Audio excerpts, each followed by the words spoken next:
bigay to sa amin ng ayuda ng barangay. Kaya guys, kung ano man ang meron na blessing na dumadating sa atin, tanggapin natin po ha. Huwag na po tayo mamimili kasi mas mabuti yung tumatanggap tayo ng pang-araw-araw na blessing na pumapasok sa atin. Yun lang po ang payo ko sa inyo. Kasi mahirap na ngayon sa buhay at sa panahon ngayon na hindi po tayo tumatanggap ng blessing. Okay? At sinatsyaga lang po tayo. Kasi pag ang taong nagsisipag at syaga, laging may nilaga.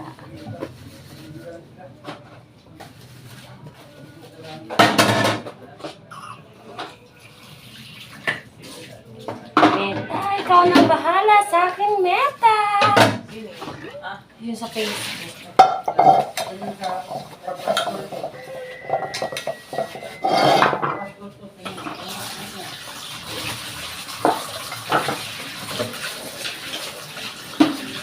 Kahit ikaw ang number one.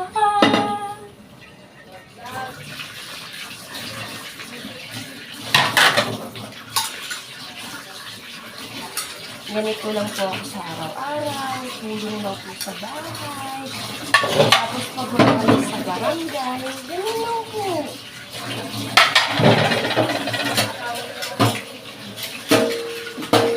Kasi pag po ako, hindi pa pala naging ng trabaho.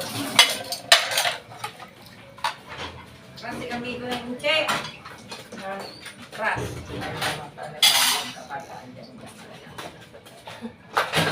Nagbablog siya.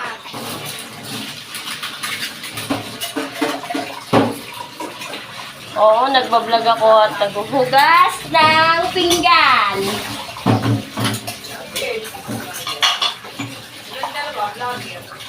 Mga taong tamad dyan, gising na kayo.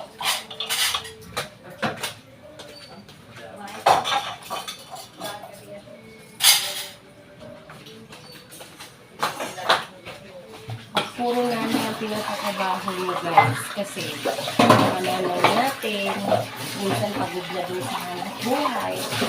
Kaya tulungan po natin, ha?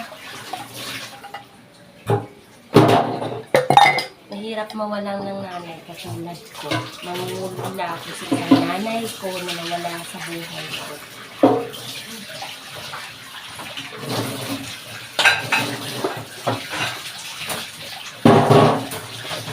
Hindi siya maasin. Hindi matabang siya. Apala.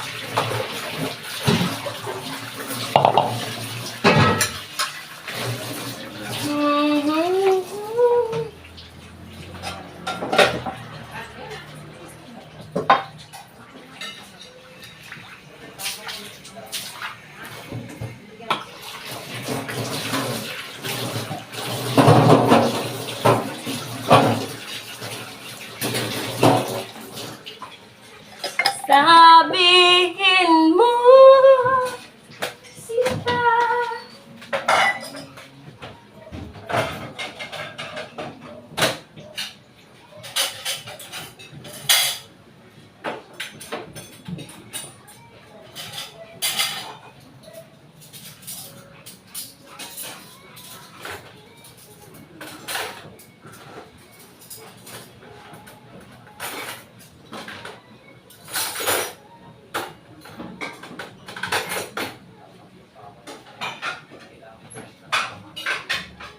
Sana habang tumatakbo ka,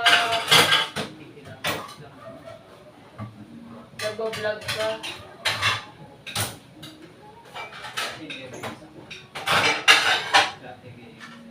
Yung sa'yo ba nilalagyan mo lahat ng address mo o hindi na? Meron kasi zero, para hindi ka na magbayad ng tax.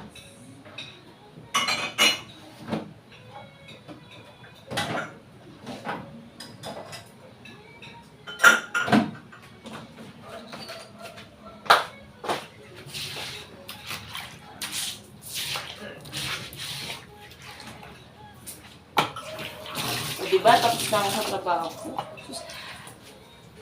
ang gawaing bahay, ang simple-simple lang. Kaya please, wala namang mawawala sa atin kung tutulong tayo sa gawaing bahay, sa pamilya natin. Kailangan na natin, kaya tayo mga kabataan, kailangan natin matuto ang gawaing bahay kasi para din yan sa atin, di para sa kanila. Kasi yung mga nanay natin, pag nawala yan, kusa na po tayo magtatrabaho. Kaya see you next vlog and see you sa mga content ko pa na darating kasi kakabago lang po ako sa Facebook. Kaya kailangan ko din matuto po at maging share sa bahagi sa inyo kung ano ang pang araw-araw na ginagawa ko. See you guys and God bless you everyone. Mwah!